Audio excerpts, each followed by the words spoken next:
Shalom, welcome to Generation Youth.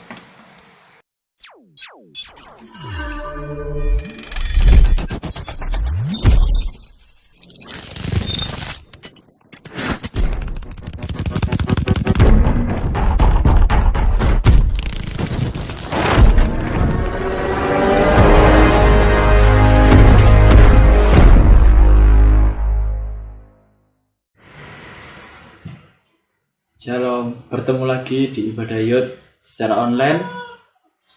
Yang kedua,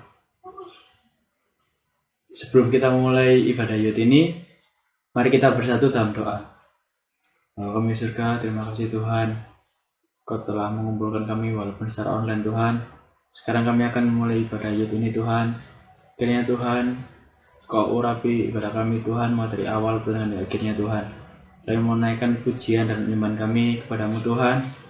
Biarlah Tuhan ibadah ini dapat berkenan di hadapan-Mu Tuhan dan menjadi berkat bagi kami dan orang lain Bapa. Terima kasih Tuhan, kami serahkan semuanya ke dalam tangan-Mu. Dalam nama Tuhan Yesus kami berdoa dan bersyukur. Amin. Firman Tuhan, kita akan menyanyikan sungguh indah. Kita nyanyikan dengan segenap hati kita bahwa Tuhan itu luar biasa banget buat kehidupan kita. Kita harus nyanyikan ini dengan sungguh-sungguh. Kemana aku dapat pergi,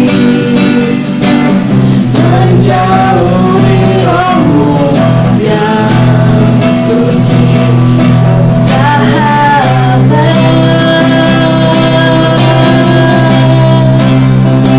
Dan kau dekat,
kami sudah menyembah-Mu Tuhan, dan sekarang kami akan lebih semangat lagi memuji-Mu, lebih semangat lagi, lebih bernyanyi lagi Tuhan. Terima kasih Bapa, terima kasih Yesus, di dalam nama-Mu yang kudus. Haleluya. Semua katakan amin. Amin. Amin. Semua percaya kalau Tuhan kita bangkit. Amin. Semangat dong.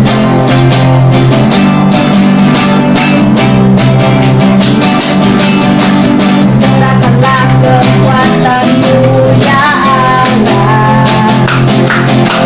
tunjukkanlah kuasa-Mu ya Tuhan, serahkanlah musuh-Mu, selamatkanlah umat-Mu, Allah dahsyat di tempat kudus-Nya.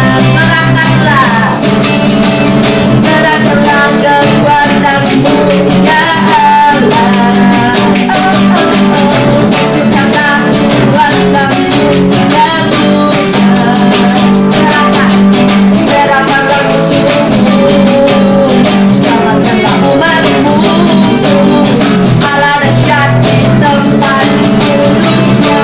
Allah bangkit, Allah bangkit, bersoraklah bangkit, Allah bangkit, bernyanyilah, musuh dikalahkan, bangsa dibebaskan, Allah dahsyat di tempat kudus-Nya. Allah bangkit, Allah bangkit, bersoraklah, Allah bangkit, bernyanyilah, musuh dikalahkan,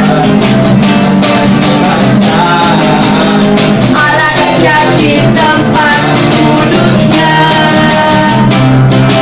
Allah bangkit, bersoraklah,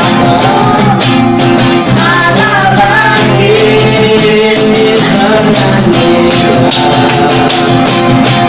musuh dikalahkan, umat-Nya dibebaskan, Allah dahsyat di tempat kudus-Nya. Allah dahsyat, Allah dahsyat di tempat kudus-Nya, Allah dahsyat di tempat kudus-Nya.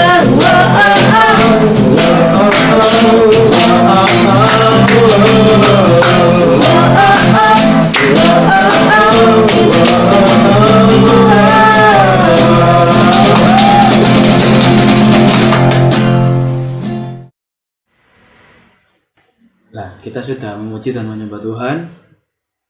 Saat ini kita mau masuk ke dalam renungan.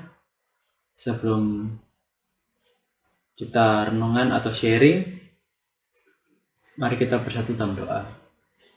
Bapa kami yang surga, sekarang kami akan men-sharingkan Tuhan apa yang menjadi isi hati-Mu Bapa. Kiranya Tuhan, sharing yang kami lakukan ini Tuhan dapat berkenan di hadapan-Mu Bapa. Kami serahkan Tuhan, biarlah Tuhan sharing ini Tuhan Kau pakai hamba-Mu dari nyampai isi hati-Mu Bapa, dan melalui sharing ini Tuhan kami dapat terberkati Bapa. Terima kasih Bapa, dalam nama Tuhan Yesus kami berdoa dan bersyukur. Haleluya, amin. Kembali lagi sharing kembali. Sharing hari ini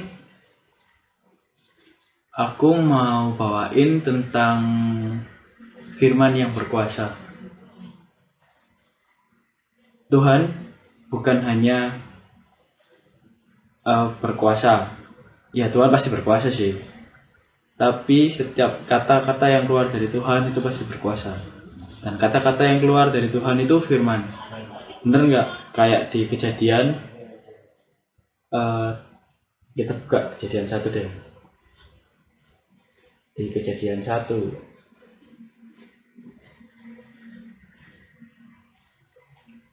Kejadian 1 ayat 3. Aku bacain. Kejadian pasal 1 ayat 3 begini bunyi firman Tuhan. Berfirmanlah Allah, jadilah terang, lalu terang itu jadi. Berfirmanlah Allah. firman kan. Nah, di sini aku mau sharingkan tentang firman yang berkuasa. Tuhan berkuasa atas hidup kita. Mungkin kita sering bertanya-tanya, firman Tuhan itu kayak apa sih? Ya, firman Tuhan itu di Alkitab. Tapi firman yang menjadi manusia itu Tuhan Yesus datang ke dunia ini. Tapi aku nggak bahas itu. Aku mau bahas tentang firman yang berkuasa dalam Yesaya 55 ayat 11. Kita buka Yesaya pasal 55 ayat 11. Yesaya 55 ayat 11.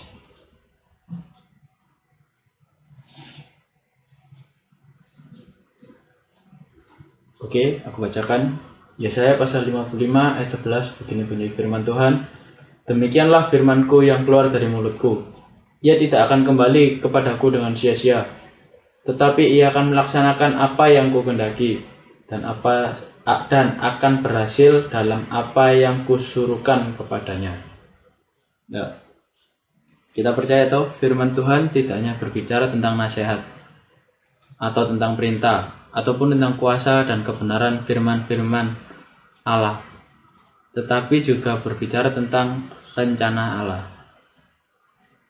untuk memulihkan dan memberkati umatnya. Seperti ketika Allah berfirman kepada Musa tentang rencana Allah untuk membebaskan umat Israel dari Mesir.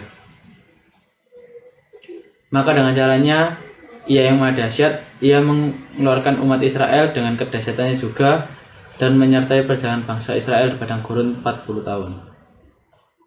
Jadi firman Tuhan itu bukan hanya tentang perintah Tuhan, nasihat, tapi juga rencana Allah. Mungkin kita ngerti rencana Tuhan buat kita itu apa. Kita menjadi anaknya, kita menjadi umat pilihannya, atau kita menjadi terang bagi dunia ini. Tapi kita harus ingat, rencana Allah atas hidup kita itu pasti indah. Selanjutnya kita baca dalam naik ke atas Yesaya 55 ayat 8. Amin. Aku bacakan Yesaya pasal 55 ayat 8. Begini firman Tuhan. Sebab rancanganku bukanlah rancanganmu dan jalanmu bukanlah jalanku. Demikianlah firman Tuhan. Ya toh. Firman Tuhan itu rencana. Mungkin rencana Tuhan dalam hidup kita itu sulit untuk kita pahami dan mengerti. Ya karena kita beda sama Tuhan. Kita mungkin hanya tahu, kita hanya bisa mengerti masa sekarang sama yang lalu. Tapi Tuhan itu tahu sejak kita sebelum dilahirkan, sekarang sampai yang akan datang, Tuhan tahu. Aku mau memberikan suatu cerita ilustrasi di sini. Cerita ilustrasi tentang seorang ayah dan seorang anak kecil, anak perempuan pastinya. Ceritanya itu di suatu malam, seorang ayah membacakan cerita untuk anak perempuan yang sangat dikasihinya. Sehabis membacakan cerita tersebut, sang ayah bertanya kepada anaknya, "Nak, apakah kamu sayang ayah?" Lalu anak perempuan itu menjawab, "Tentu saja, Pak, aku pasti sayang Papa." Lalu ayahnya tersenyum dan bertanya lagi, "Kalau begitu, boleh Papa minta kalungmu?" Lalu si anak menjawab, "Pak, aku sayang Papa, tapi aku juga sayang sama kalung ini." Lalu ayahnya berkata, "Ya sudah, tidak apa-apa, Papa hanya bertanya." Lalu si ayah itu pergi. Di malam berikutnya, selama beberapa hari, ayahnya membacakan ceritanya. Lalu ayah itu bertanya kembali sama anaknya perempuan itu, tapi jawaban si anak perempuan itu tetap sama. Habis itu suatu hari, si anak perempuan tadi berpikir sambil memegang kalung imitasi kesayangannya itu. kenapa ya Papa mau kalung ini? Ini kan kalung aku yang paling aku sayangi. Kalung ini juga pemberian Papa. Namun kenapa Papa minta kalung ini juga ya? Terus itu nggak sama papanya, dia berpikir sendiri. Terus di malam harinya, ayahnya itu menanyakan hal yang sama. Lalu si anak berkata, Papa tahu aku sayang sama Papa dan juga kalung ini. Tapi kalau Papa mau kalung ini, ya sudah aku berikan kepada Papa. Lalu anaknya memberikan kalungnya kepada ayahnya atau papanya. Lalu Papa atau ayahnya tadi mengambilnya dengan tangan kiri. Lalu Papa atau ayahnya tadi memasukkan tangan kanannya ke saku kanan dan mengambil kalung yang sama, namun bukan imitasi, melainkan emas asli. Lalu ayahnya mengenakan pada leher anaknya dan berkata, Anakku, sebetulnya kalung ini sudah ada di saku Papa sejak pertama kali Papa minta kalungmu. Tapi Papa menunggu kamu memberikan sendiri kalungmu dan Papa gantikan yang lebih baik dan lebih indah. Dari ilustrasi tadi, itu gambaran kehidupan kita toh. Seringkali kita doa, kita berkorban, kita melakukan banyak hal lah untuk Tuhan, tapi apa yang kita doakan itu nggak terjawab, atau apa yang kita minta kepada Tuhan itu nggak dikasih sama Tuhan.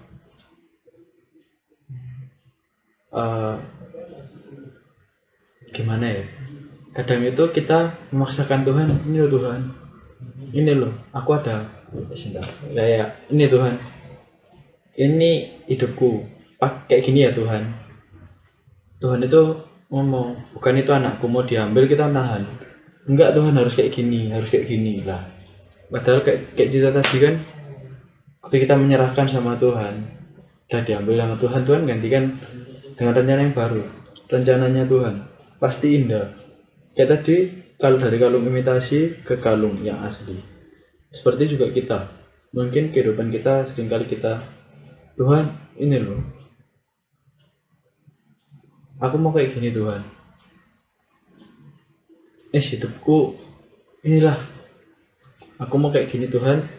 Kalau boleh ya wis kayak gini, kalau enggak kita marah atau kita wis enggak wis.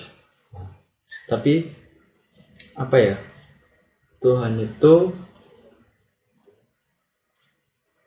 mau kita tetap bersyukur apa yang kita alami saat ini.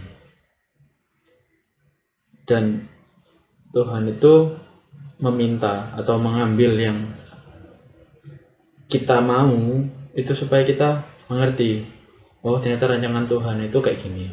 Mungkin kita saat ini juga mengalami apa yang kita miliki, apa yang kita punya diambil sama Tuhan.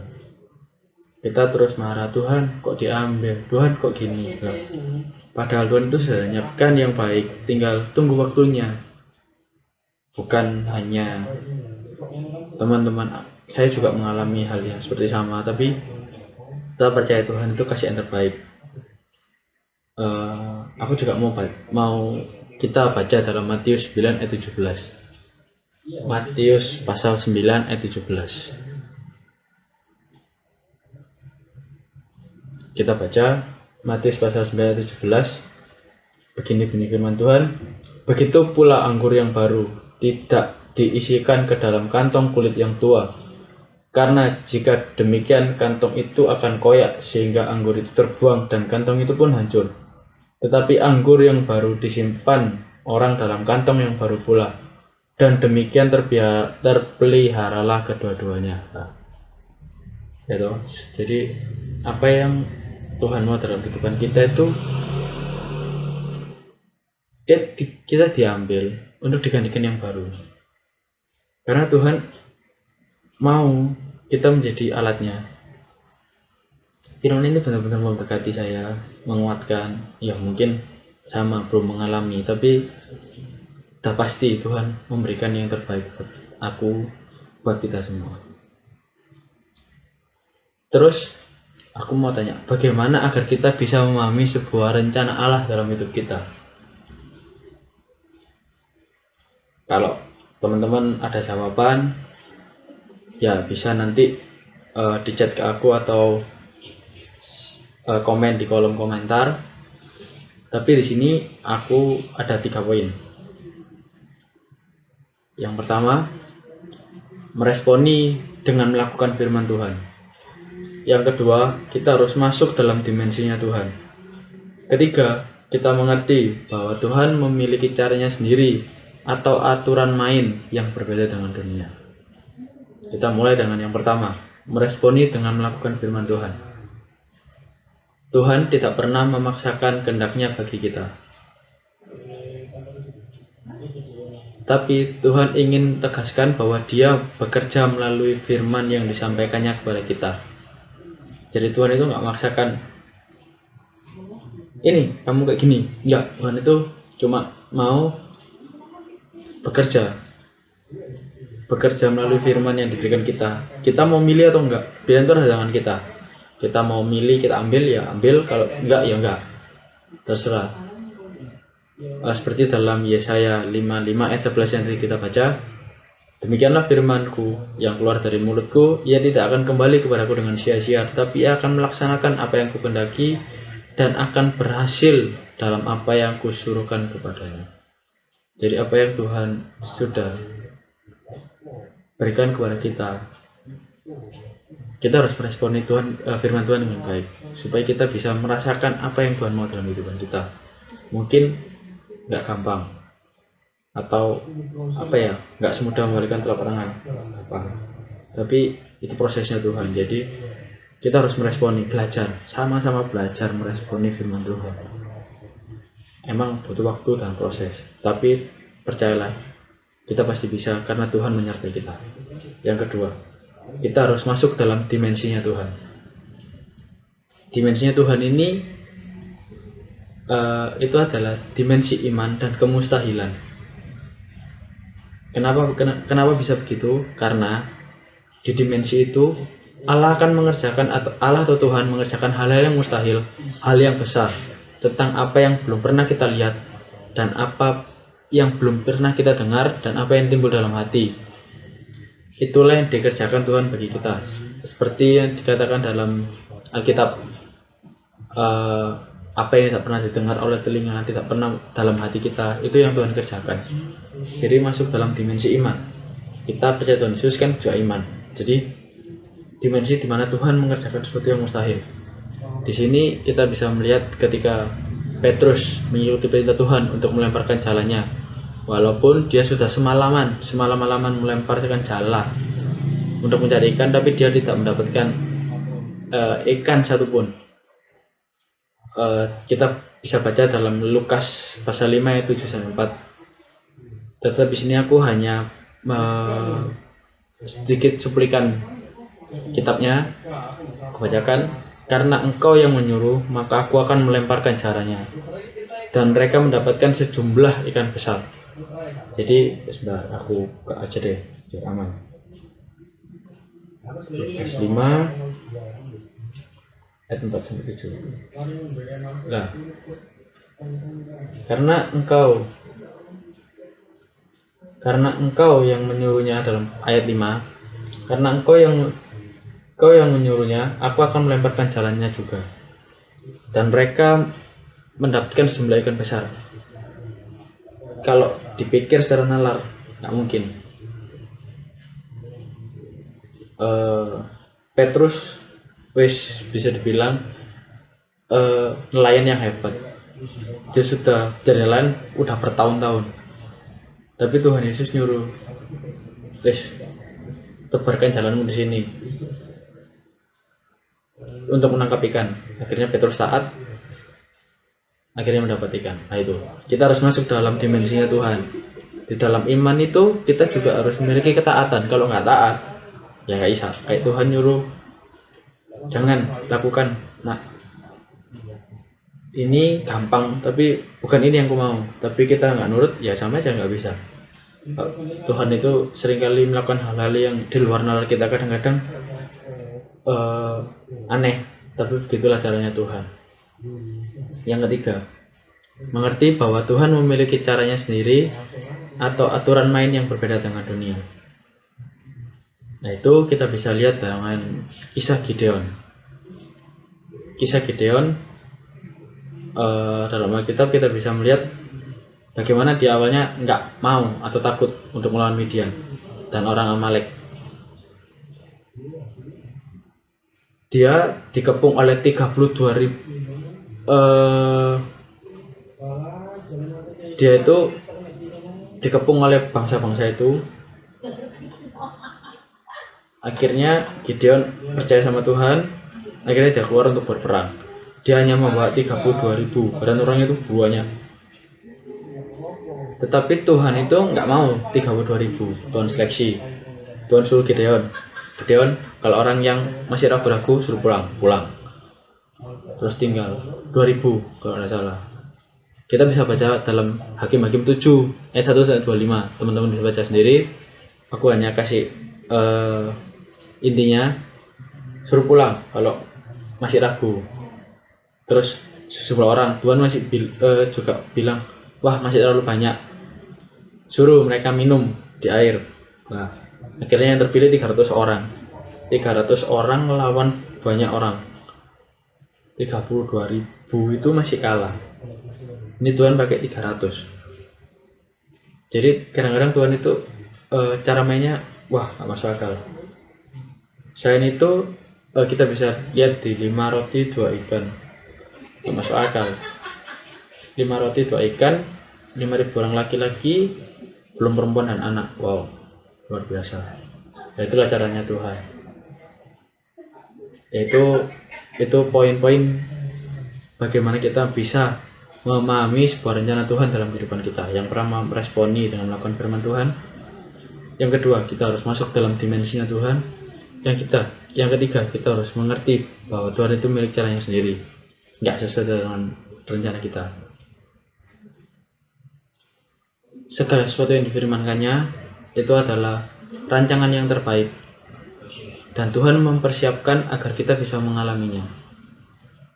Ya, kadang-kadang itu tadi, rancangan Tuhan itu baik sebenarnya baik, tapi kadang-kadang kita berpikir, wah nggak mungkin, nggak masuk akal. Tapi itulah Tuhan. Jadi Tuhan itu mau supaya kita merindukan untuk kita bisa memahami rencana Tuhan. Dan kita harus sadar bahwa kita itu terbatas. Dan yang bersama kita itu Tuhan yang besar, yang luar biasa. Jadi di sini aku bersama teman-teman belajar bersama-sama. Kita mau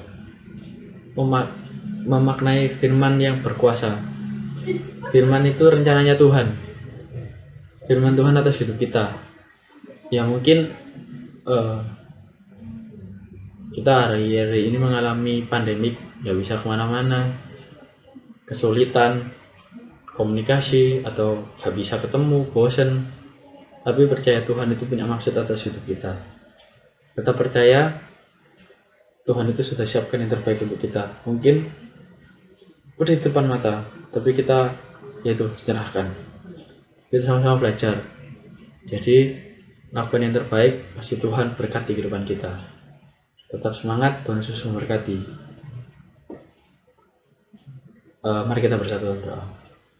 Bapa kami surga, terima kasih Tuhan atas sharing hari ini Tuhan. Kami percaya Tuhan melalui sharing hari ini Tuhan, kami dapat berkat daripada Engkau dan kami dapat memahami apa yang menjadi maksud-Mu atas kehidupan kami Bapa. Kami percaya Tuhan, rancangan-Mu itu indah bagi kami Bapa. Kami hanya manusia biasa Bapa. Kami tak tahu Tuhan apa yang akan terjadi di depan kami Tuhan, tapi kami percaya Tuhan, kami bersama Tuhan, kami bersama Allah yang berkuasa atas seluruh bumi Bapa. Kami serahkan seluruh kehidupan kami, masa depan kami ke dalam tangan-Mu. Kiranya Tuhan saja bekerja dan berkarya Bapa. Kami serahkan semuanya ke dalam tangan-Mu Tuhan. Kau berkati kami Tuhan, Kau berkati aktivitas kami serahkan semuanya, masa depan kami, perjodohan kami. Biarlah nama Tuhan saja dimuliakan Bapa. Terima kasih Tuhan. Dalam nama Tuhan Yesus kami berdoa dan bersyukur. Amin. Sampai bertemu lagi di ibadah pemuda online selanjutnya. Kiranya hari ini dapat menjadi berkat buat kita semua, biar nama Tuhan semakin dimuliakan. Terima kasih, Tuhan Yesus memberkati. Dadah. God bless you.